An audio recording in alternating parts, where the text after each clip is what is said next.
Bonjour à tous. Très heureux de vous retrouver de nouveau cette semaine. Comme à l'accoutumance, on va faire un cours sur la paracha et donc on va traiter en fait le sujet du Shabbat.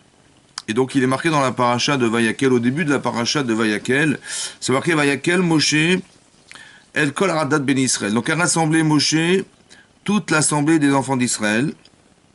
Vayamer Alem, il leur a dit Ele Adevarim Asher Tziva Hashem Le'asot Otam. Voici les choses qu'Hashem a ordonné de faire. Sheshet Yamim Te'ase Melacha. Sheshet Yamim, 6 jours. Te'ase Melacha. Sera fait ton travail. Vous voyez, c'est une forme passive. Te'ase Melacha. Ta'ase, c'est tu feras. Te'ase sera fait le travail. Ou Vayam Hashevi. Et le 7e jour, Yeilachem Kodesh. Il sera à Kadosh. Ce jour sera Kodesh. Shabbat Shabbaton Hashem. Shabbat. Shabbat, ça veut dire Shabbat Lishbot en hébreu. Lishbot en hébreu, c'est chômer, c'est stopper. Maintenant, Shabbat Shabbaton. On a du mal à comprendre qu'il y a une redondance ici. C'est le chômage du chômage. L'Hachem pour Akadosh Baruch Hu. Donc on devra stopper. On devra complètement s'arrêter de faire tous travaux. Kol haosebo melacha yumat. Et on nous dit que tout celui qui fera des travaux, le mot melacha se définit par un travail. Yumat, il sera condamné à mort. On sait que quelqu'un qui transgresse Shabbat, il est condamné à la sentence la pire, qui est ce qu'il a, qui est la lapidation. L'oteva wesh bechol mojvodram Shabbat, et donc on n'aura pas le droit précis de la Torah de faire brûler du feu. Bechol mojvodram dans toutes vos demeures, via Shabbat, le jour du Shabbat. Alors, ici, qu'est-ce qu'on nous dit? C'est la première chose qu'on nous enseigne, ce qui est étonnant, c'est que on est parachat de Vayakel, donc on va nous parler du Mishkan, de la construction du Mishkan qui a été réalisé par Betzalel, le fils de Hori, qui était le fils de Hur, qui était le fils de Myriam. Donc son grand-père, c'était le fils de Myriam, qui était la sœur de Moshe Rabbeinu. Et on sait pertinemment que Hur a été assassiné. Vous savez que Hur, qui était le fils de Myriam, a été assassiné le jour où il a essayé d'empêcher les enfants d'Israël de faire le veau d'or. Et dit le Midrash que Hachem a dit que de la même manière qu'il a donné sa vie pour Akadosh Baruch Hu parce qu'il voulait empêcher les enfants d'Israël de faire le veau d'or, alors je résiderai, ma chérina résidera dans l'espace que lui construira, c'est-à-dire le petit-fils de Hur. D'accord? Et donc ici on nous dit ça. Mais dans quel rapport y a-t-il? Il y a forcément un lien de proximité, de logique entre le fait qu'on doive faire Shabbat et le Mishkan et la résidence. Alors c'est vrai que la résidence d'Hachem. Maintenant le mot Melacha, on retrouve le mot Melacha. On retrouve le mot Melacha dans la construction du Mishkan. On dit qu'il y a un rapport étroit entre le Shabbat, duquel on apprend les travaux interdits, on les apprend du Mishkan. Alors c'est intéressant d'y réfléchir. Pourquoi le Mishkan? La référence est le Mishkan, le sanctuaire qu'Hachem a ordonné qu'on fasse dans le désert.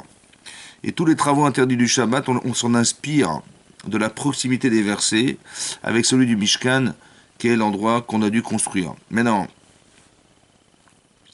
il y a le mot Melacha. Le mot Melacha, on le retrouve ici dans les travaux du Shabbat. On les 39 Melachot, les 39 travaux. Oui. On retrouve le mot Melacha dans la construction du Mishkan. On retrouve le mot Melacha dans le travail de la semaine.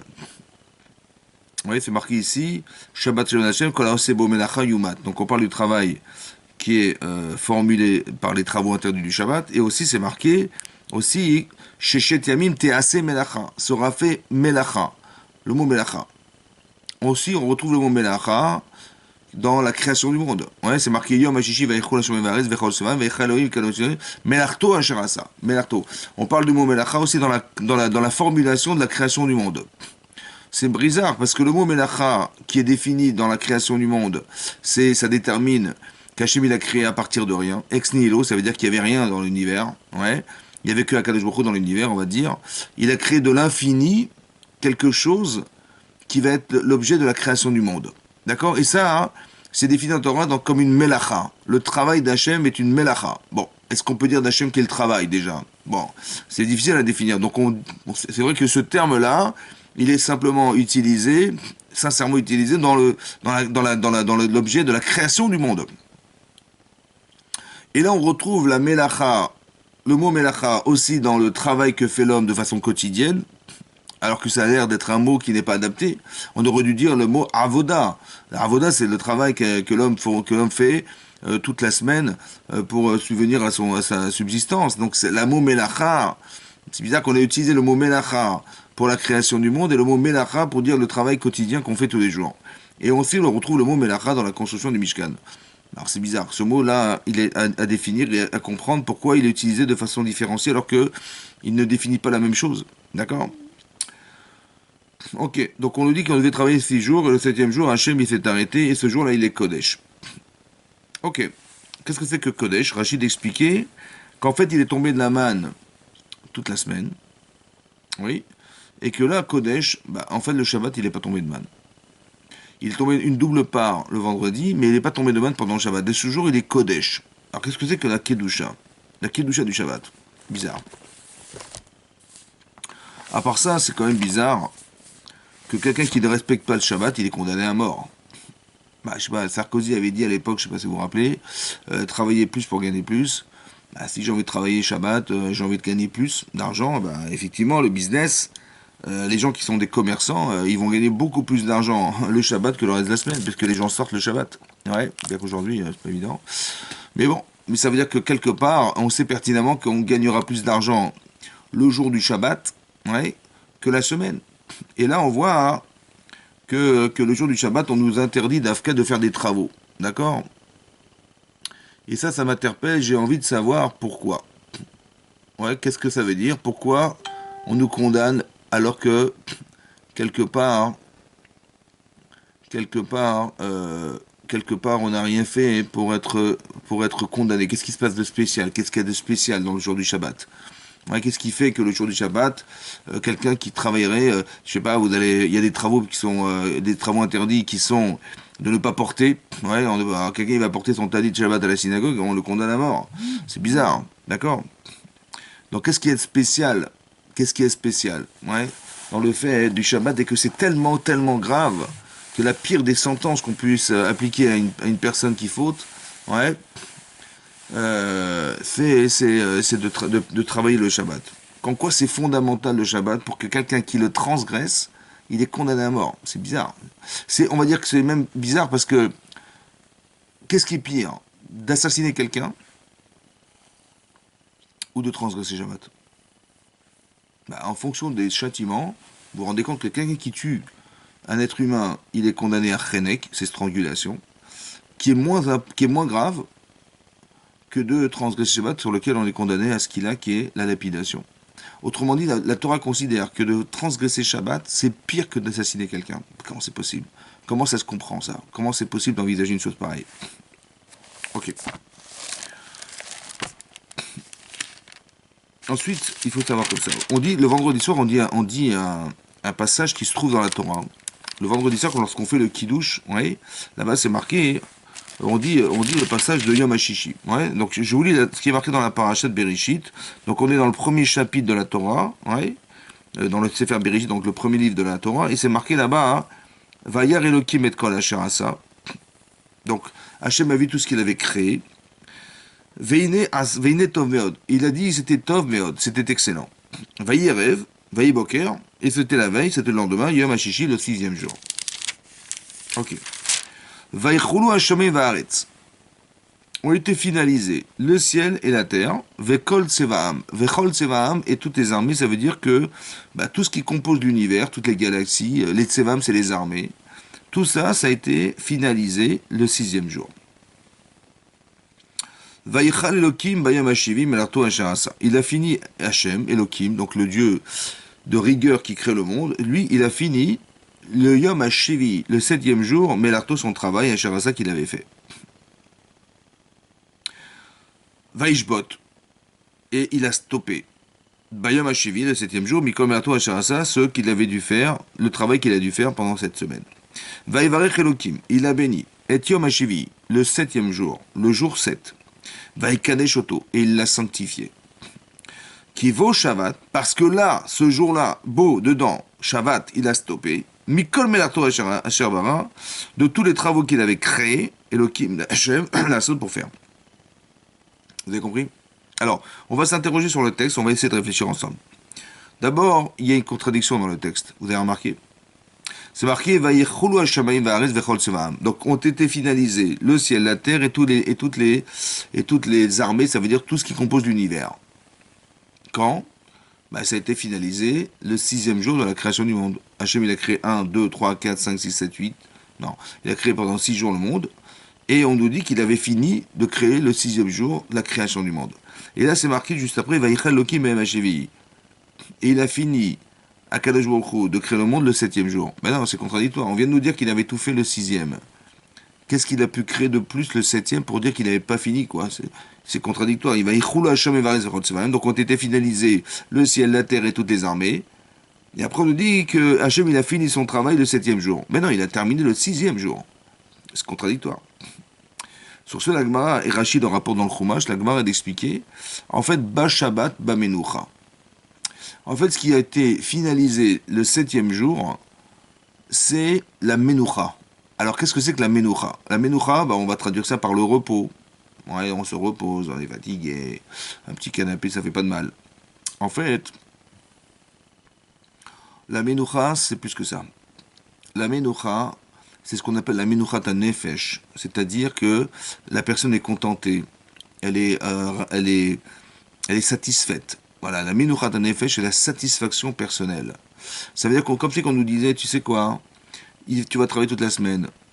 Mais il faut que le Shabbat, tu puisses rentrer Menucha, c'est-à-dire satisfait du travail que tu as fait, que tu as réalisé. La Menuchat HaNefesh.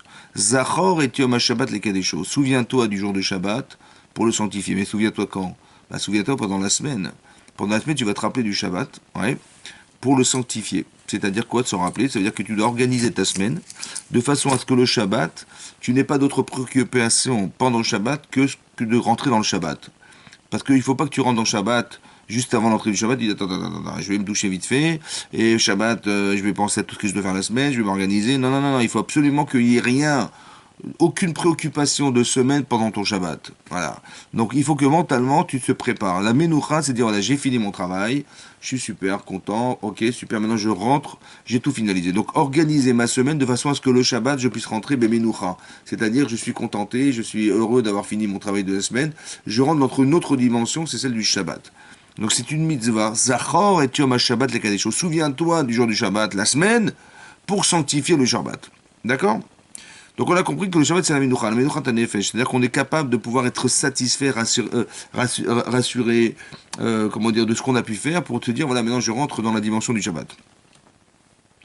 Ensuite c'est marqué Vaishbot. Il a chômé. Il s'est arrêté. Oui, on va te dire des fois, Vaïnafash, il s'est reposé. Mais est-ce que Dieu se fatigue? D'accord? Est-ce qu'il est fatigué à Kadosh Baruch Hu? Bon, ça paraît compliqué de croire qu'il est fatigué, surtout que la création du monde, c'est marqué dans les Pirkei Avot, dans le 5e chapitre des Pirkei Avot, c'est marqué là-bas, que Be'asara Ma'amarot Livra Olam, le monde a été créé par 10 paroles, donc c'est pas trop fatigant, ça va. Vayomer, lorsque vous voyez dans le texte, c'est marqué Vayomer, il a dit que soit la lumière, il a dit 9 fois, en fait, il a dit 9 fois, et on dit que Bereshit Bar Elokim, que Bereshit, c'est aussi une création, le temps. D'accord? Donc en fait, il a créé le temps à Bereshit, c'est le début de la création du monde, et c'est le temps. Il a créé le temps. Mais non, ça veut dire qu'il a dit des Mahamarot, ça fatigue pas de parler. D'accord? La volonté d'Hachem, elle n'est pas fatigante pour lui. Donc il a eu envie, il a eu la volonté de faire. En quoi ça va une affaire, il s'est reposé. En fait, vous avez compris que c'est à réfléchir, à méditer. C'est quoi le repos? Ouais. Qu'est-ce que c'est que ce repos? Et par ça, il faut qu'on comprenne que il y a du plaisir le Shabbat. Ouais, le oneg, vekarata la Shabbat oneg, ça veut dire qu'on va se délecter du Shabbat. Et c'est vrai que c'est étonnant, parce qu'on nous dit que le Shabbat, c'est à l'image du monde futur. Vous voyez, comment c'est marqué? C'est marqué dans un Midrash Rabbi Akiba, qui dit là-bas que à Kadosh Baruch Hu, le jour du don de la Torah, Kadosh Baruch Hu, qu'est-ce qu'il a dit? Il a dit, voilà, je vais vous donner la Torah, mais j'ai un cadeau à vous proposer, c'est le monde futur. Voilà, si quelqu'un il fait les mitzvot comme il faut, les Shem Shamaim, une seule mitzvah suffira, les Shem Shamaim, donc de façon parfaite, alors il sera méritant de rentrer dans le monde à venir, qui est le monde infini, qui est le monde Olam Haba. Le monde à venir, c'est le monde futur, qui va se dérouler après la mort, dans un monde dans lequel les Neshamot, les âmes se retrouvent, Et un beau jour, il y aura un certain jour qui s'appellera Yom Adin Agadol Vanora. C'est un jour redoutable qui s'appellera le jour de Triat Hametim, le jour où les gens seront jugés et ceux qui mériteront vivront sur la terre éternellement. Voilà. Ça s'appelle Triat Hametim, la résurrection des morts. Et ça, hein, ça se passera à la fin des temps, après que le monde ait été détruit au bout de 6000 ans. Il doit se détruire.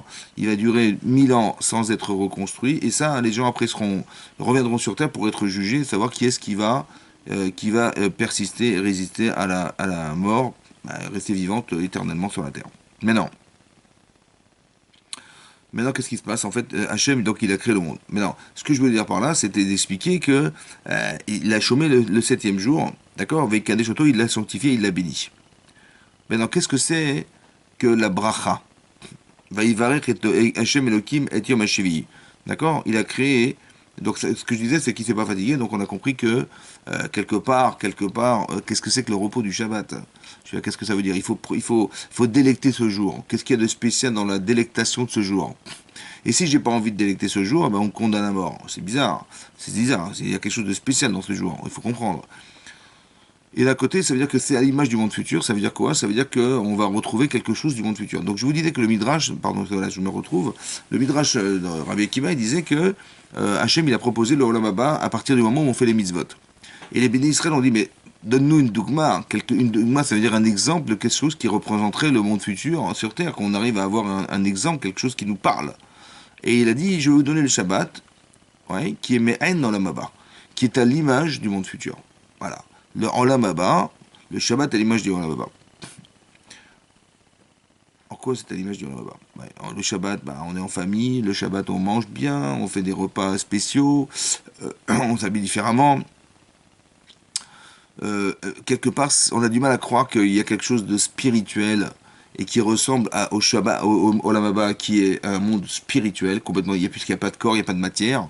On a du mal à comprendre en quoi le fait de manger pendant le Shabbat et de manger plus que d'habitude, et trois repas qu'on n'a jamais l'habitude de faire autant aussi copieux, qui a quelque chose qui a un rapport avec le monde futur. On dit le Shabbat c'est une nachala bilibetzarim, c'est un héritage qui n'a pas de limite. Qu'est-ce que savoir avec la non-limite, puisque on est enfermé dans 24 heures? Ouais, où est-ce qu'elle est la non-limite du Shabbat, qui est l'expression du monde futur? Ouais, je vois pas, au monde futur on ne mangera pas, et deux, je vois pas où est-ce qu'elle est la non-limite dans le Shabbat, puisqu'elle est concentrée dans 24 heures du jour du Shabbat. Donc où est-ce qu'elle est la non-limite du Shabbat? Donc toutes ces interrogations, on se les pose pour bien comprendre fondamentalement qu'est-ce que c'est que le Shabbat. Qu'est-ce qu'il y a de spécial le Shabbat? C'est un cadeau. Alors on va commencer comme ça. En fait, on va essayer d'expliquer, d'abord, pour bien comprendre ce que c'est que le Shabbat, on va essayer d'expliquer le sens de la création du monde et qu'Hachem il est dû s'arrêter le jour du Shabbat. Alors, il faut partir du principe que Hachem est tout. Ça veut dire que quand on dit que le monde a été créé ex nihilo, c'est-à-dire qu'il a été créé de rien, oui, il n'y avait rien. En fait, il n'y avait pas rien, il y avait tout. Il y avait Hachem. Akadosh Baruch Hu se trouvait déjà. Ouais, il est, il sera. Donc quand on dit qu'Hachem il a créé le monde ex nihilo, ça veut dire quoi ex nihilo? Il n'y avait rien, mais si, il y avait lui. Il y avait tout en fait. Il y avait déjà l'infini. Hachem est infini. Alors la difficulté qu'on a, c'est comment on peut créer. Créer, ça veut dire il est tout, Hachem. Donc s'il est déjà tout, comment on peut rajouter sur tout? Parce que la création du monde, c'est un rajout sur l'infini. D'accord? Donc si le monde est déjà infini, rajouter sur l'infini, c'est l'infini. Mais comment on peut rajouter puisqu'il est tout? Alors, cette question, en fait, elle est posée dans le Zohar. Ouais. Et le Zohar d'expliquer que qu'est-ce que c'est que la création du monde, puisqu'on ne peut pas rajouter sur ce qu'Hachem est déjà, parce que Chaz V'Shem, ça veut dire qu'il y a autre chose que lui, ce qui est possible. Donc, d'expliquer qu'en fait, ce que dit le Zohar, c'est que Hachem, en fait, Hachem se retire. La création du monde, ouais, la création du monde, c'est l'expression du vide. C'est-à-dire qu'Hachem, il ne peut pas créer plus que lui. Par contre, il peut se retirer de lui pour créer un espace dans lequel le monde va exister. Cet espace, c'est l'univers. D'accord? Qu'est-ce qu'on gagne de dire qu'il s'est retiré? À part le fait de comprendre qu'Akadosh Baruch Hu, il a créé un espace pour nous, en fait, qui est l'univers. Qu'est-ce qu'on a gagné de comprendre qu'il s'est retiré? Parce qu'on a compris de de ce que Hachem fait en se retirant de lui. Quelque part, il crée un espace vide, entre guillemets, dans lequel le monde va être créé à l'intérieur de cet espace. C'est de dire que quand vous sortez dans la rue et que vous voyez le soleil, vous voyez les nuages, vous voyez le ciel, vous voyez les arbres, vous voyez les animaux, vous voyez les oiseaux, bah, le premier réflexe, c'est pas de dire bah, waouh, c'est extraordinaire, ça c'est fou quand même. Mais c'est sûr que Dieu existe. Non. On n'a pas le réflexe de penser qu'Hachem existe. Pourquoi? Vous savez pourquoi? Parce qu'il s'est retiré. Ça veut dire que normalement, il aurait été tellement présent à Kadosh Baruch Hu, qu'on aurait dû évidemment dire, quand vous voyez un arbre qui produit des fruits, quand vous voyez des oiseaux, vous dites mais ils sortent d'où les oiseaux? Ouais. Vous avez des poissons dans la mer, mais d'où ils sont arrivés les poissons dans la mer? Bizarre quand même, ouais. Et on voit que tous les éléments qui sont présents, toutes les lois naturelles, en fait, elles sont faites pour vivre. C'est bizarre, mais comment ça se fait? Mais qui est-ce qui a installé ce système qui fait que le monde est monde et qu'on arrive à s'adapter dans un monde pareil? Alors que nous, on sait même pas d'où on vient. On n'est jamais sorti de la Terre. C'est-à-dire, on n'a jamais vu des êtres humains qui sont sortis de la Terre. Jamais, j'ai jamais vu ça. Ni des oiseaux qui sont des animaux, ni quoi que ce soit. On voit rien. Et pourtant, on voit que ces animaux sont présents, les oiseaux sont présents. D'où ça sort? En fait, on se rend compte que Hachem, il existe, mais il se cache. En fait, ça veut dire quoi se cacher? Ça veut dire qu'il a créé un monde qui s'appelle le Olam. Le Olam en hébreu, ça veut dire le monde. Mais le Olam, la racine du mot Olam vient de Ne'elam. Il échappe, ouais, il se retire. C'est ça. C'est ça. Ne'elam, c'est caché. Donc il se cache derrière l'espace dans lequel il est. En fait, il n'est pas dans l'espace qu'il a créé, il est en dehors de cet espace. Et en dehors de cet espace, c'est l'infini. Mais Hachem, il a créé un monde qui est l'univers dans lequel nous nous trouvons. Shamaïm va'aretz vechol tsevaram. Donc Shamaïm va'aretz, le ciel, la terre et toutes les armées. Donc l'univers entier, pour une seule raison, c'est d'avoir créé un seul homme sur la terre, dans l'objectif un jour que cet homme, il puisse arriver à créer un monde autour de lui qui va concentrer essentiellement le peuple juif, la Torah, tout ce qui avait de raison d'être du monde au départ. Donc il a créé ça le premier jour, le deuxième jour, le troisième jour, le quatrième jour, le cinquième jour et le sixième jour, il a stoppé. C'est quoi qu'il a stoppé? Indépendamment du fait qu'il ait stoppé la création, il est stoppé de rajouter dans l'espace vide qu'il a créé tout ce que vous connaissez être l'univers, il a stoppé. Ça veut dire qu'il a arrêté de faire le vide. Et lorsqu'il a arrêté de faire le vide, il a créé le Shabbat. Donc qu'est-ce que c'est que le Shabbat? Le Shabbat, c'est l'expression du stoppage d'Hachem. Du stoppage, non pas seulement de la création du monde, mais le stoppage de se retirer. Or, si vous partez du principe qu'Hachem s'est retiré et qu'il a arrêté de se retirer le jour du Shabbat, ça veut dire qu'Hachem, il existe dans l'espace-temps du Shabbat. Il y a quelque part quelque chose qui fait que dans l'univers, Hachem se retire, mais par contre, il est complètement présent un seul jour de la semaine. Le jour où il est présent, où on peut le ressentir, c'est le Shabbat. C'est ça, Vaishbot. Il a stoppé. Ça veut dire quoi, stopper? Ça veut dire qu'il est présent. Il a arrêté dans l'espace-temps du Shabbat de se retirer. Il se trouve dans cet espace. C'est pour ça que vous allez vous rendre compte qu'il y a beaucoup de gens qui sont très loin de la Torah et qui ont été invités pendant Shabbat chez des gens qui étaient religieux, qui étaient orthodoxes, qui respectaient Shabbat. Et ils ont fait Teshuvah. 75% des gens qui sont revenus à la Torah, 75% des gens qui sont revenus à la Torah, ils ont été capables de ce retour parce qu'ils ont vécu un moment qui s'appelle le Shabbat. Allez comprendre. Allez comprendre comment ça marche. En fait, c'est inexplicable. On ne peut pas l'expliquer. On peut simplement comprendre et vivre un espace, un événement qui s'appelle le Shabbat, et que lorsqu'on est dans le Shabbat, dans l'espace-temps du Shabbat, on ressent quelque chose qui ne peut pas s'expliquer. Mais je pense que ce qu'on ressent, c'est la présence divine. Ça ne se ressent que pour les gens qui respectent Shabbat. Ça ne se ressent que pour les gens qui ont été d'accord de tout arrêter pour Shabbat.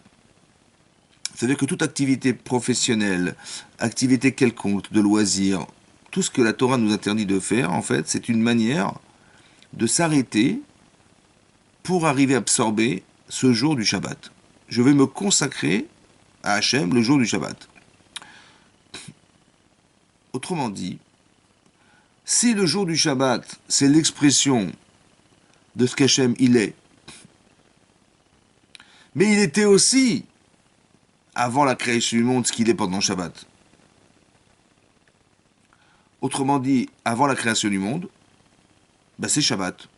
Puisque le Shabbat, c'est quoi? C'est l'expression de l'état de ce qu'est Hachem dans l'espace-temps, dans notre espace-temps à nous. Donc ça veut dire qu'avant la création du monde, avant qu'Hachem il ait créé le monde, il était Shabbat.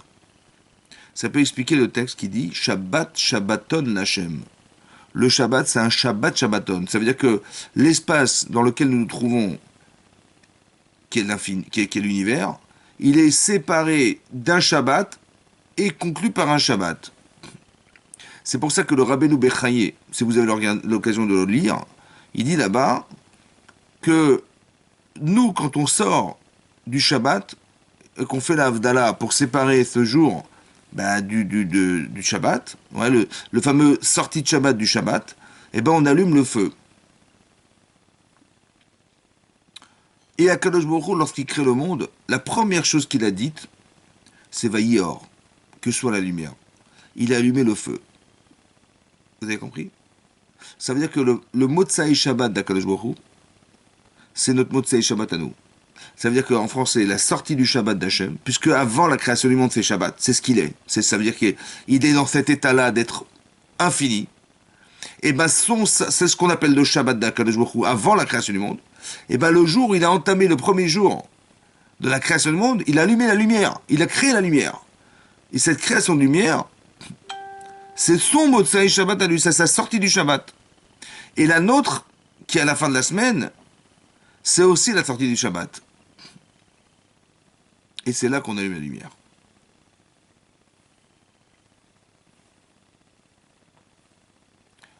Hachem se trouve dans un espace-temps qui est le Shabbat. Il a créé le monde, le mot Melacha. On a construit le Mishkan, Melacha. La semaine, Melacha. On fait des travaux. Et Akadosh Baruch Hu, il a créé le monde, Melacha. La Melacha, c'est le travail. On nous demande de ne pas travailler Shabbat. Et quelqu'un qui travaillerait, qui ferait un des travaux interdits qui est mentionné dans la Gemara, dans Shabbat, c'est-à-dire les 39 travaux interdits, ça le condamne à mort. Mais qu'est-ce qu'il y a de spécialement grave dans le fait de ne pas respecter ce jour? Qu'est-ce qu'il y a de spécialement grave dans le fait de travailler au moment où Hachem se trouve présent? En fait, vous avez compris que Hachem, il s'est retiré pour nous. D'accord? Il a fait comme si qu'il avait fait abstraction de soi pour nous. Par contre, dans l'espace qu'il nous a réservé, il nous a dit, mais là, réalisez-vous. Ça veut dire travailler toute la semaine, les 6 jours dans lesquels je me retire, là, vous allez exister. Par contre, là où je me retrouve, c'est à vous de faire abstraction de vous pour moi. Vous avez compris? Ça veut dire que la semaine, je dois exercer quelque chose qui va faire que ma vie, elle va se construire pendant les 6 jours de ma semaine. Par contre, le Shabbat, je dois m'arrêter. Pourquoi? Parce que je vais faire un travail sur moi-même, un travail d'effort. Justement, je vais arrêter toute forme d'activité. Un petit peu comme Hachem, il a arrêté ses activités pour nous. Alors nous, on va arrêter nos activités pour lui. Comme si que l'espace que je lui réserve le jour du Shabbat, c'est l'espace que je considère être nécessaire dans mon cœur, parce que je le ressens comme une nécessité pour que Hachem il soit présent dans mon cœur. Alors je vais faire abstraction de mes intérêts personnels pour laisser un espace dans ma tête et dans mon cœur pour qu'Hachem puisse résider. Exactement la même chose qu'on retrouve dans le Mishkan, dans la construction du Mishkan, où là on nous dit Asuli Migdash. Hachem a dit faites-moi un Migdash. Veshachanti betocham. Et je résiderai betocham, en eux. Un Migdash, en eux, c'est un pluriel. Alors là-bas, on explique, le Midrash d'expliquer, En eux, c'est quoi en eux? C'est dans le cœur de tous ceux qui ont donné. Dans le cœur de tous ceux qui se sont investis. Hachem, il réside pas dans ce qu'on crée. Il réside pas dans la matière qu'on a donnée. Hachem réside dans l'espace qu'on lui réserve dans son cœur, qui est l'expression du don. Ça veut dire que quand j'aime quelqu'un, en fait, ça va se voir. La preuve que j'aime, ben, c'est ce que je donne. Si je donne peu, ça veut dire que je donne peu d'argent, je donne peu de mon temps, peu de ma patience, peu de mon respect, je donne peu. Alors vous allez vous rendre compte que l'espace que je réserve aux autres, eh ben, il est petit dans mon cœur. Par contre, si je donne beaucoup, beaucoup de respect, beaucoup de temps, beaucoup de patience, beaucoup d'amour, beaucoup de tout ça, alors vous allez voir que l'espace qui est dans le cœur de la personne, il est aussi proportionnel à ce que vous donnez. Comme si Hachem, il voulait résider parmi nous, dans l'espace qu'on a dans son cœur pour lui. Vous savez ce que ça veut dire pour moi, ce qui est extraordinaire hein, dans cette explication, c'est que l'univers, vous savez ce que c'est que l'univers? L'univers, c'est l'espace qu'Hachem il nous a laissé dans son cœur. C'est ça l'univers.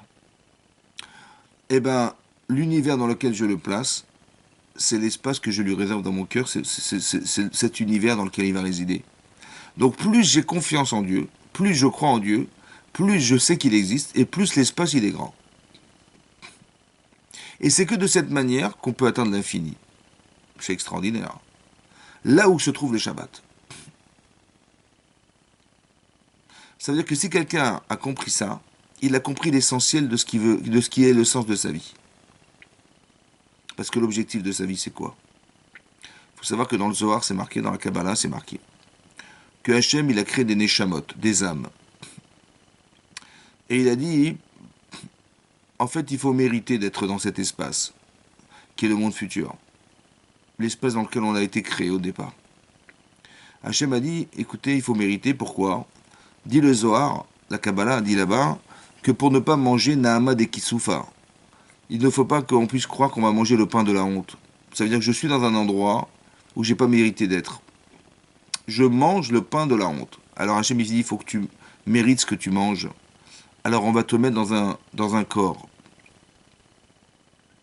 Ça veut dire qu'on va te mettre dans la difficulté de gérer la différence contradictoire qui compose ton existence, c'est-à-dire que tu as une neshama qui est censée être dans le ciel, dans un corps qui n'a envie qu'une de seule chose, c'est de rester sur la terre.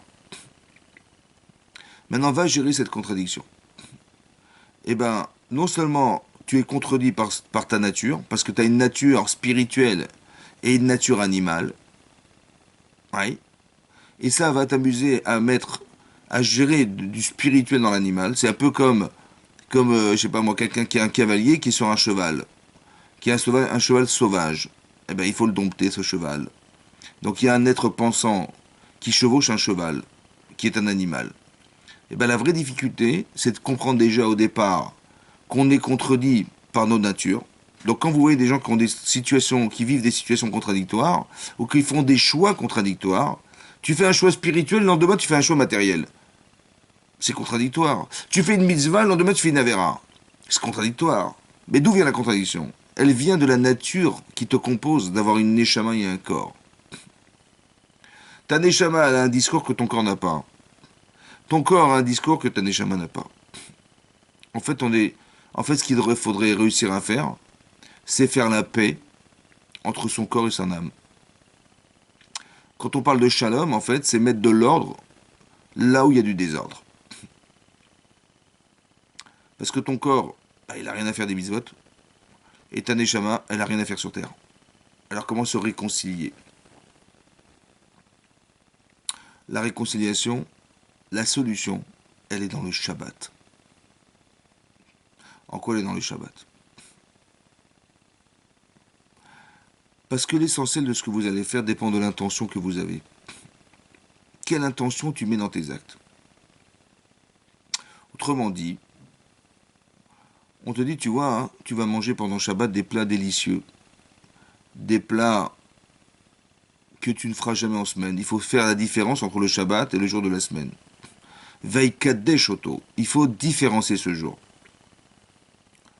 Et donc, qu'est-ce que tu vas faire? Bah, tu vas t'habiller différemment. Il faut surtout pas que tu t'habilles comme tu t'habilles en semaine pendant Shabbat. Surtout pas, il faut faire la différence. Il faut qu'on marque la différence sur le plan vestimentaire. Aussi sur le plan de l'alimentation, que tu vas déguster des plats que tu normalement ne manges pas, ou tu vas boire des boissons que tu ne bois pas pendant la semaine. Il faut différencier ce jour, il faut honorer ce jour. Mais ça veut dire quoi honorer ce jour? On va fêter le jour du Shabbat. Il faut fêter. Et on remarque que quand on fête quelque chose, ouais, plus l'événement est important, plus le repas est principalement énorme. Il peut être énorme. Comme le jour d'un mariage, c'est un jour fondamental dans la vie d'un homme et d'une femme. Alors ce jour-là, c'est le jour où on va forcément démarrer sa véritable vie. Ce jour-là, on le fête et donc on fait un repas qui est proportionnel à l'événement qu'on va vivre. Si vous faites un anniversaire, bah, c'est un gâteau. Mais si vous faites un mariage, bah, vous invitez tous vos amis, toute la famille. D'accord, on investit beaucoup plus le jour de son mariage qu'on investirait le jour d'un anniversaire. Pourquoi? Parce que tout est proportionnel. La Séouda, le repas, est relatif à l'événement qu'on va vivre. Et là, on nous demande de fêter Shabbat. De fêter quoi finalement? Qu'est-ce que c'est pourquoi on mange différemment? Pourquoi on s'habille différemment? Parce qu'on va fêter un événement. L'événement que nous allons fêter, c'est le Shabbat, c'est-à-dire la finalité de la création du monde. Là où se trouve Hachem, là où se trouve l'infini en fait. En quoi c'est infini?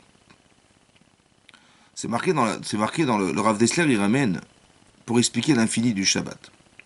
C'est marqué Vaivarech Elokim a béni Hachem et Yom Hachevi. Le jour 7, le septième jour. Bénir le temps, on a du mal à comprendre. C'est-à-dire que Hachem, il est infini. Donc la bracha, la bénédiction qu'Hachem prononce, elle est comme lui, de nature infinie. Mais comment tu peux bénir le temps? C'est-à-dire, le temps c'est une notion. Maintenant, bénir la nature, bénir les êtres humains, quand Hachem dit au bout, multipliez-vous et fructifiez-vous, ben, il dit à l'homme et à la femme et des enfants. Ouais. Donc il a béni l'homme et la femme d'avoir la capacité de procréer. C'est ça. Donc ça veut dire que la bracha, la bénédiction d'Hachem, elle a une application physique sur l'être humain autant que sur la nature. Ben, si vous voyez des fruits qui poussent des arbres, c'est qu'Hachem a béni les arbres. Si vous voyez que les animaux se multiplient, c'est qu'Hachem il a béni les animaux. Si vous voyez que les êtres humains se multiplient, ben, c'est qu'il a béni les êtres humains d'avoir la capacité de se reproduire. Donc il y a une application physique de la bracha d'Akadosh Baruch Hu, de la bénédiction d'Hachem sur la nature, sur l'être. Il y a une application physique. Mais dans le temps n'est pas physique. Donc qu'est-ce que veut dire Vaïvarech Elokim et Yom Hachevi? Hachem a béni le jour. Mais le jour, c'est une notion le jour. Il n'y a pas d'application physique de la bracha d'Hachem sur le temps. Puisque le temps, c'est une notion qui n'existe pas, c'est virtuel le temps. À part ça, hein, le Rav, il demande une autre question. Il dit que si la bracha d'Hachem, elle est infinie, la bénédiction est infinie, et que l'espace-temps du Shabbat est concentré dans les 24 heures qui composent le jour du Shabbat, comment on peut bénir le temps, c'est-à-dire comment on peut introduire dans un espace-temps de 24 heures la bénédiction d'Akadosh Baruch Hu qui est infinie. Comment on peut introduire l'infini dans les 24 heures de l'espace-temps du Shabbat? Voilà ce qu'il demande le Rav. Alors en fait, la réponse, peut-être on peut dire ça. Le Rav Dessler explique en fait que la notion du Shabbat, la notion du temps, c'est qu'on est capable de conceptualiser la notion d'infini dans l'espace-temps du Shabbat. C'est-à-dire, en fait, il faut savoir que l'infini n'existe pas.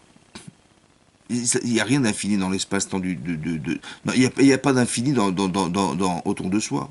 Chaque chose a une limite. Le temps, c'est une limite. On est soi-même limité corporellement. On a une vie limitée. Tout ce que vous consommez est limité. Et tout ce que vous voyez est limité. Donc il est où l'infini? Et où est-ce qu'il est l'infini? Parce que tout est limité. Mon corps est limité, ma vie est limitée, ma faculté à penser est limitée, de voir on est aussi limité, tout ça c'est limité. Donc il se trouve où l'infini? En fait l'infini c'est la notion virtuelle qu'on est capable de conceptualiser. Comment ça se fait qu'on est capable de conceptualiser l'infini? Comment ça se fait qu'on est capable de penser l'infini? mais ça n'existe pas l'infini. Alors vous savez comment c'est possible? C'est possible parce qu'Akadosh Baruch Hu, il a béni le temps. C'est-à-dire qu'il n'y a pas d'application physique, mais dans un espace-temps, il y a une notion d'infini qui a été créée quand Hachem il a béni le temps. Autrement dit, quand on est passé par la case Shabbat, on a la capacité de comprendre l'infini, en mathématiques, en spiritualité. Quand on vous dit, vous savez, que si vous faites des mitzvot, Be'erat Hashem, vous aurez droit à l'infini, mais d'où tu sais que l'infini existe? Pas dit, on sait calculer, j'ai compris, mais il faut conceptualiser pour calculer. Mais d'où tu as cette notion dans ta tête que l'infini existe? Tu sais d'où tu l'as? Du Shabbat. Et d'où tu l'as du Shabbat? Parce qu'Hachem, il a béni le temps. Vaïvarech Elokim et Yom Hashevi, Veikadesh Oto. Il a béni, il l'a différencié. Veikadesh Oto. C'est quoi la Kedusha? La Kedusha, c'est la spécificité de ce jour. Ça veut dire que maintenant qu'il est spécial, il est séparé. Mais qu'est-ce qui fait de ce jour une spécificité particulière? Parce qu'Hachem, il se trouve dans cet espace. Donc si tu veux un jour comprendre que tu peux accéder à l'infini, il faut que tu comprennes que tu dois te libérer de toute activité pour accepter l'infini qui est Kadosh Baruch Hu. Et ça, c'est le Shabbat, ça. Maintenant, toi, tu l'as compris intellectuellement, Razak. Mais est-ce que ton corps, il adhère à cette idée? Ton corps, il pense pas l'infini, il comprend pas. Ton corps est un corps animal, donc il n'a pas de réflexion intellectuelle qui va lui faire comprendre qu'il va adhérer à l'infini en respectant le Shabbat. Il ne comprend pas ton corps. Et c'est pour ça qu'il y a une difficulté d'accepter le Shabbat, parce que ton corps, il n'a rien à faire Shabbat. Ton corps, il aurait préféré aller se balader, prendre sa voiture, avoir du plaisir à retrouver des choses qui lui font plaisir. Mais surtout pas d'être spirituel, de te retrouver à la synagogue et d'aller faire la prière. Ça l'intéresse pas. Étudier la Torah, ça l'intéresse pas. Par contre, de prendre du plaisir corporel, ça l'intéresse. Alors comment tu vas faire pour réconcilier ta neshama et ton corps, pour faire le shalom entre ce qui te sépare du Shabbat et ce qui donne envie de faire Shabbat? Alors tu sais ce que tu vas faire? Tu sais ce que tu vas faire? Tu vas manger. Et tu vas déguster. Et tu vas te délecter Shabbat. Le oneg. Ça veut dire que vous avez compris que mon corps, il n'a pas compris ce que c'est Shabbat. Par contre, si tu lui dis, tu sais Shabbat, ce qui va se passer, il dit non, je sais pas. Eh ben on va bien manger. Ah bon? Ouais, on va manger des plats délicieux, on va se délecter de Shabbat. Je dis, ah ça m'intéresse par contre. Donc qu'est-ce que j'ai réussi à faire de Shabbat? J'ai réussi à créer la connexion entre mon corps et la neshama. Que mon corps, pour des raisons qui sont propres à lui, il va vouloir faire Shabbat. Et ma neshama, elle est contentée parce qu'elle respecte le Shabbat. Vous comprenez ce qui se passe? J'ai trouvé le compromis extraordinaire, qui est le repas. C'est pour ça que Rachamim, ils ont dit, on va faire 3 repas Shabbat. Pourquoi? Parce que le repas, c'est ce qui va concilier ma neshama et mon corps. La preuve, c'est que quand vous arrivez vendredi, et vous êtes fatigué de la semaine, oh là là, on est fatigué de la semaine, peut-être qu'on n'a pas travaillé, heureusement que le Shabbat existe, qu'est-ce qu'on se dit? On se dit pas, ah, heureusement, Shabbat arrive, on va fêter la création du monde. Non, c'est pas ça qu'on dit, non. On dit, heureusement que Shabbat arrive, on va se reposer, on va pouvoir se retrouver en famille, on va pouvoir se délecter de nouvelles choses. Voilà, c'est ça qu'on dit. Vous avez vu que le discours, il est corporel, il n'est pas du tout spirituel. Mais ce qu'on a réussi à faire, c'est qu'on a réussi à pouvoir connecter le Shabbat avec l'intérêt qu'on avait de le faire physiquement aussi. Vous comprenez? C'est ça faire le shalom, c'est ça faire la paix. C'est se relier en fait. Relier le désir corporel avec le désir spirituel. Exactement. Maintenant, ça c'est la connexion qui existe entre le Shabbat et l'être. Ça je comprends. Il y a autre chose qu'on doit comprendre. C'est la suivante. Pourquoi tu manges? Pourquoi tu manges? Ben, je mange parce que c'est bon. Et je dois prendre du plaisir. C'est pour ça qu'il y a une mitzvah de vérifier avant Shabbat et de goûter les plats.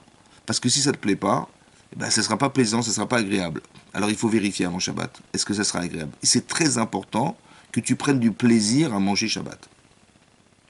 Mais est-ce que tu manges pour toi? Est-ce que tu dis, ah c'est Shabbat, on va manger la dafina. Ah, heureusement c'est Shabbat, arrive, on va manger la pkaïla. Heureusement, chez Shabbat, on va manger la damhout, on va boire la pkaïla, on va boire la boucha. C'est ça que tu penses? C'est ça que tu penses? Bon. Mais quelque part, la différence, elle est extraordinaire parce que quand tu penses que tu vas profiter du Shabbat pour toi, en fait, tu vas comprendre que tu vas limiter tes actes. Quand tu vas manger pour toi. Tu vas manger pour le plaisir que ça te procure. Et où il est où le Shabbat? Le Shabbat, c'est de côté. C'est juste parce qu'on mange bien que je suis content. Est-ce que tu manges pour toi? Si tu manges pour toi, alors ça a une limite. La limite, c'est la pensée que tu donnes, que tu places dans l'intérêt que tu as de manger. Alors ce que tu as fait, en fait, c'est un acte limité. Par contre, si tu manges en l'honneur du Shabbat, tu manges pas pour toi, en fait. Tu fêtes quelque part, à travers le fait de manger, quelque chose qui s'appelle le Shabbat. Comme, comme tu vas inviter tous tes amis, toute la famille, euh, toute la terre entière, le jour de ton mariage. Bon, mais pourquoi faire? Parce que tu veux fêter un jour solennel qui est fondamental, qui est la charnière entre ta vie de célibataire et ta vie de marié. Il faut fêter ça. Bon, mais pourquoi tu manges? Ben, je mange pour fêter ce jour. Mais tu manges pour toi? Je dis non, je mange pour fêter ce jour. En vérité, vous avez compris. Quand tu manges pour toi, ton acte de manger, il est concentré dans ce que tu aimes pour toi. Ça n'a pas, ça va pas au là-bas, ça. Ça va pas à l'infini, ça. Par contre, quand tu manges dans l'intérêt de fêter quelque chose qui s'appelle le Shabbat, tu manges dans l'intérêt de fêter le Shabbat, tu manges dans l'intérêt de définir que ce que tu fais, c'est dans l'intérêt du Shabbat. Alors, ton intérêt, il est illimité. Comme ça explique le Rav Dessler. Ça veut dire que la consommation de ce que tu fais au Shabbat n'a de sens que d'apprendre un système qui est le système d'exister pour l'infini. Je ne sais pas si vous avez compris ce que je veux dire. Quand tu manges dans l'intérêt de fêter le Shabbat, c'est comme tu manges dans l'intérêt de fêter ton mariage. En vérité, tu manges pas pour toi. Bien sûr que tu prends du plaisir à manger, bien sûr, mais pas pour toi. Pour fêter le Shabbat. Pour fêter ce jour qui est extraordinaire. Pour fêter ton mariage. Voilà. Donc tu manges pour fêter quelque chose. Donc tu manges, tu dépasses la notion corporelle. Tu dépasses la limite de ce que tu es. Là, tu tends vers l'infini, là. C'est ça le Shabbat. Vous avez compris? Ça veut dire que les Chachamim ont trouvé un système incroyable qu'il fallait manger. Pourquoi? Pour deux raisons. Un, pour connecter ton corps à ta neshama. Et deux, pour que quand tu manges dans l'intérêt de ce que tu dois vivre. C'est-à-dire le Shabbat. Maintenant, si vous avez bien compris ça, vous avez compris normalement que dès dimanche, ma vie a changé. Pourquoi? Parce que je n'ai plus de relation à la vie dans mon intérêt personnel. Je ne regarde plus la semaine sans que Hachem y soit présent dans ma vie. Parce que de la même manière qu'Hachem il existait pendant le Shabbat, c'est vrai ou pas? Et de la même manière que j'ai mangé dans l'intérêt de fêter ce jour, et ben de la même manière tu vas comprendre que Shabbat, Hachem il se trouve pas seulement dans ta vie Shabbat, il se trouve en fait toute la semaine. Mais tu l'as su Shabbat. Alors dorénavant tu vas te rendre compte que tout ce qui t'arrive en fait, tu vas te rendre compte bizarrement que comme par hasard, ce sont des choses qui correspondent à ce que tu attendais de la vie. Comme par hasard, ça vient te poser une problématique qui va révéler tes forces et tes carences. Comme par hasard, tu vas vivre des événements qui vont être correcteurs de ce que tu ne sais pas faire, de ce que tu n'es pas. Et tu vas te rendre compte que ce que tu vas vivre, ça va t'aider plus tard. Et tu vas te rendre compte en fait qu'Hachem il est dans ta semaine, mais il se cache. Alors peut-être que la Torah, elle t'a donné le Shabbat. Tu sais pourquoi faire? Pour que tu arrives à reformuler dans ta semaine ce que tu as été capable de faire Shabbat. C'est-à-dire de faire exister Hachem quelque part à travers le fait que tu vas faire une mitzvah. Quand tu vas faire la mitzvah, hein, qu'est-ce que tu fais en fait? Bah, tu vas révéler à travers ce que tu as fait que Hachem existe. Tu vas le sortir de la partie, on va dire, cachée de là où il se trouve. En fait, on a expliqué au départ du cours qu'Hachem il crée le monde. Mais il se retire en fait pour créer le monde. Mais lui, il est dans l'espace dans lequel il se trouve, là où il existe. Mais là, tu ne le vois pas parce que tu vis, toi, dans un espace qui est entre guillemets vidé d'Hachem. Tu sais ce que c'est que l'objectif du Shabbat? Est-ce que l'objectif de la mitzvah, eh ben, c'est de le faire rentrer dans ton espace-temps pour le faire exister? Eh ben ça, vous savez ce que c'est ça? C'est le Mishkan. Et ça, c'est la mitzvah. Parce que pour dire un ordre, en hébreu, on dit un tzivouï. Pourquoi on appelait les mitzvot? Pourquoi on appelait la mitzvah? On aurait dû dire les tzivouïm, les ordres. C'est quoi la mitzvah? En fait, la mitzvah, hein, c'est comme en hébreu la halva. La halva, c'est un prêt. Oui. Il y a la milva. la halva. La halva, c'est quoi l'halva? C'est quoi un prêt? Bah, quand on a besoin d'argent, bah, on va aller voir la banque. D'accord? Donc on a un banquier à qui on va proposer de nous prêter de l'argent. La relation et la contraction qui va exister entre le banquier et celui qui réclame de l'argent, ça s'appelle une halva. C'est-à-dire que la halva et la mitzvah, la halva, c'est pareil. C'est le lien qui existe entre le banquier et la personne qui réclame cet argent. C'est ça une halva. C'est le lien qui existe entre le banquier ou le créancier et la personne qui réclame l'argent. Ben, la mitzvah, c'est pareil. C'est le lien qui existe entre Akadosh Baruch Hu et nous. Si tu veux faire exister un Hachem dans le monde dans lequel tu te trouves, eh ben, il faut faire Shabbat. Et ta semaine, il faut faire la mitzvah. Parce que la mitzvah, c'est le lien qui va exister entre toi et Hachem. Et ça, le lien, tu ne peux pas l'inventer. Le lien, tu ne peux pas l'inventer. Qu'est-ce qu'il faut faire pour créer ce lien avec Akadosh Baruch Hu? J'en sais rien.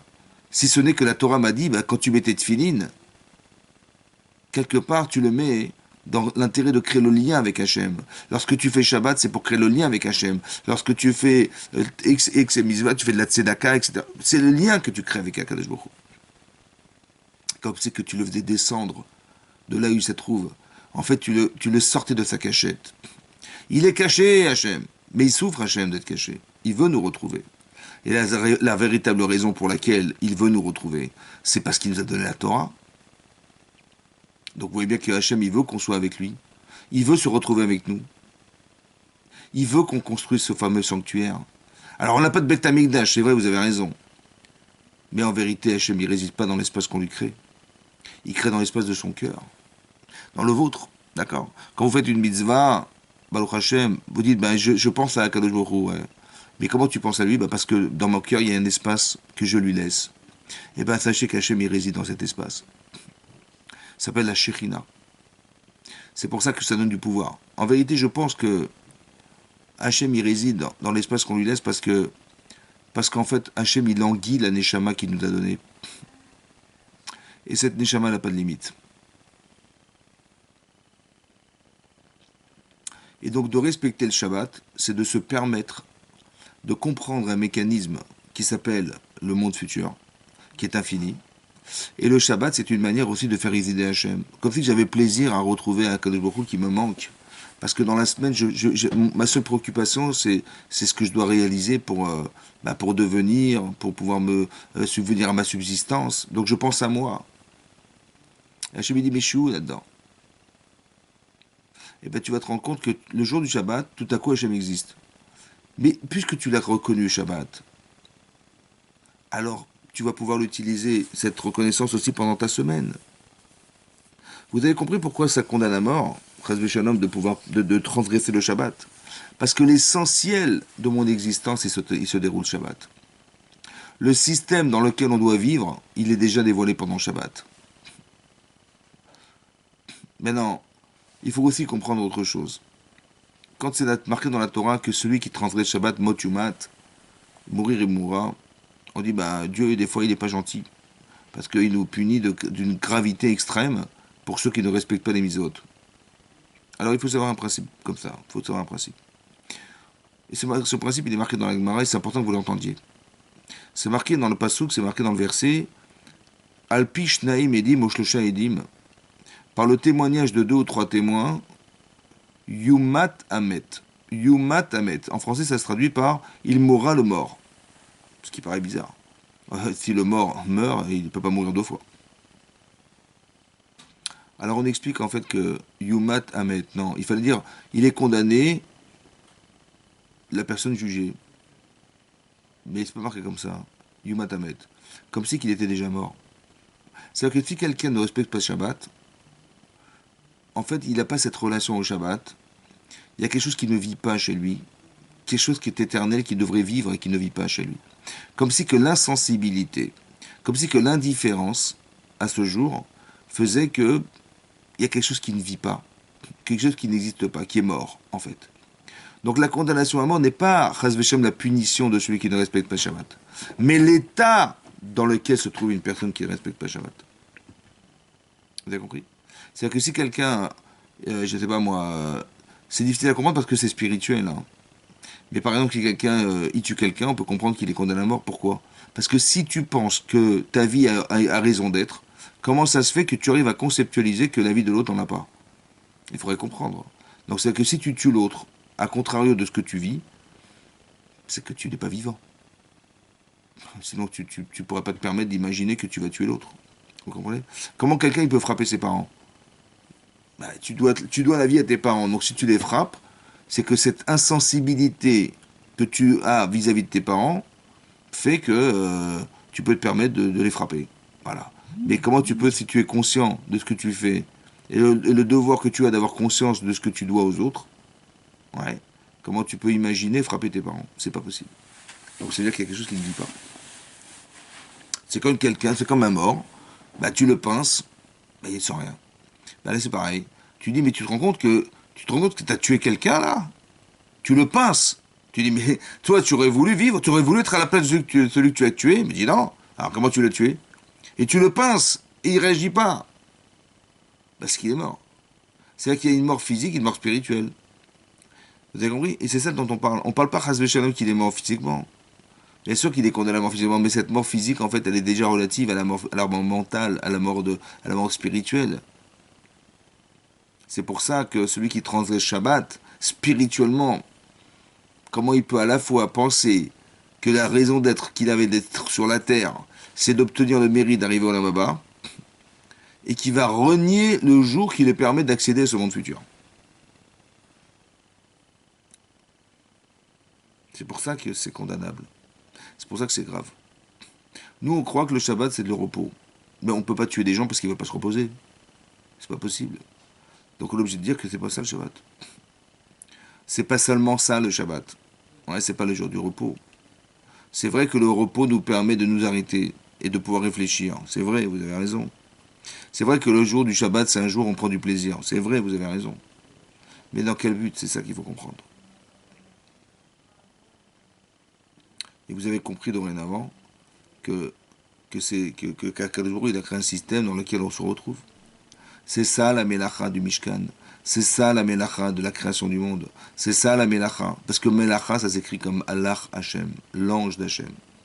Ça veut dire que quand vous faites des travaux Shabbat, en fait, ou quand Hachem il crée le monde, il crée de rien. En fait, c'est l'expression de la volonté. La Melacha, c'est l'expression de la volonté. Et bien c'est pareil, je pense que c'est pareil, que lorsque on fait des travaux pendant la semaine, en fait, ce que vous faites physiquement n'est que l'expression de la volonté qui est en fait une melacha, c'est-à-dire que c'est un ange, c'est la pensée, il n'y a rien, il n'y a que de la pensée. Ce que vous allez faire dans la semaine, c'est ce que vous avez pensé, ce que vous allez réaliser, c'est ce que vous avez pensé. La melacha, malach, Hashem, c'est-à-dire qu'il y a quelque chose de divin dans la pensée. Et la réalisation physique de la pensée, ben c'est la melacha de la semaine. Donc tu te réalises, parce que là, tu permets de se réaliser. Donc tu te réalises la semaine. Mais le Shabbat, tu vas jouir de ce que tu es devenu la semaine. Et tu vas remercier Akadosh Baruch Hu d'avoir fait que toute cette semaine, c'est grâce à lui que tu as pu la vivre et tu as pu y accéder. Et que tout ce que tu as pu posséder et tout ce que tu as pu réaliser dans ta vie, tu le dois à Akadosh Baruch Hu. Quand est-ce que tu vas le comprendre? Lorsque tu auras fait Shabbat. Et dès le lendemain du Shabbat, tu verras que ta vie a changé complètement. Ta relation au monde a changé. Parce que tu ne vis plus par intérêt personnel. Tu vis pour arriver à faire des mitzvot, ce qu'on appelle des mitzvot, des liens avec Hachem, mais au nom de la mitzvah et non plus au nom de ton intérêt personnel. Donc tu vas arrêter de vivre pour toi, mais tu vas commencer à comprendre qu'il faut vivre pour autre chose. Pour réaliser ta vie spirituellement. C'est ça qui donne droit au monde futur. C'est ça qui donne droit. Donc si tu es capable de faire ça, les Shem Shamaim, au nom du ciel, ça veut dire sans intérêt personnel, ouais, tu te retiens pour Hachem. C'est comme c'est marqué dans les Pirkei Avot, Ezeu Gibor. Qui c'est qu'on appelle être un fort? Bah nous, on va passer avec quelqu'un qui est très musclé, quelqu'un qui est capable de soulever des kilos. Non. Ezeu Gibor, qui c'est qui est fort? Vous savez qui c'est fort? C'est celui qui est capable de se retenir. La force, elle n'est pas physique, elle est mentale. Ça veut dire que vous avez compris que la véritable force, elle est là. Quand Hachem, il se retient de créer, il se retient parce que il aurait voulu être lui-même, Mais pour que les hommes puissent exister, les êtres humains puissent exister, il s'est retenu. Il a retiré de soi. Il a retiré ses intérêts. Et dans l'espace dans lequel il a retiré ses intérêts personnels, il a mis le nôtre. Et bien nous, c'est pareil. On va se retirer, ça veut dire qu'on va se... On va... Comme si qu'on se refuse. Mon Yitzhara, il me dit, ah, qu'est-ce que tu te casses la tête? Mais va t'amuser. Et moi, je dis, non, je ne l'écoute pas. Je me retiens de ce qu'il me propose. Et je veux absolument accepter la mitzvah. Et donc, quand tu te retires, tes intérêts personnels, tu les défais de toi pour Hachem, c'est là que tu commences à avoir une avodat Hachem cohérente. Parce que tu ne le fais pas parce que ça c'est difficile. Hein. À un moment donné, au début, c'est peut-être difficile, c'est vrai. Mais après, tu vas comprendre que on lui doit tellement à Kadosh Baruch Hu. Que le minimum du minimum, c'est d'arriver à faire sa volonté. Et quand tu fais sa volonté, non seulement tu exerces ce que tu devrais comprendre depuis le départ, c'est qu'on lui doit tout, mais en plus, ça te donne droit à le retrouver à Kadosh Baruch Hu. Dans le monde futur, à 120 ans, tu retrouves Hachem. D'accord? À la limite de ce qu'il est, c'est-à-dire ce que tu as voulu que soit, c'est-à-dire ce lien avec Hachem. Et bien, ça passe que par des mitzvot. C'est ça. C'est de se refuser de faire des travaux le Shabbat, c'est de retirer ses intérêts personnels dans le but de retrouver Akadosh Baruch Hu. C'est ça le Shabbat. Voilà. Donc c'est important qu'on puisse le définir, c'est important que vous compreniez que c'est ça, Vaishbot, Vaivarech. Hachem il a béni le temps pour qu'on se retrouve dans une notion d'espace-temps infini qui va nous permettre de pouvoir comprendre ce que c'est que le monde futur, de l'accepter et après de le vivre pour pouvoir y accéder. Hachem. Voilà, je vous remercie beaucoup de m'avoir suivi. Je vous souhaite Shabbat Shalom et qu'on se retrouve que dans les joies. Voilà, Béat Hachem. Chazak Ubaour, merci à tous. Au revoir.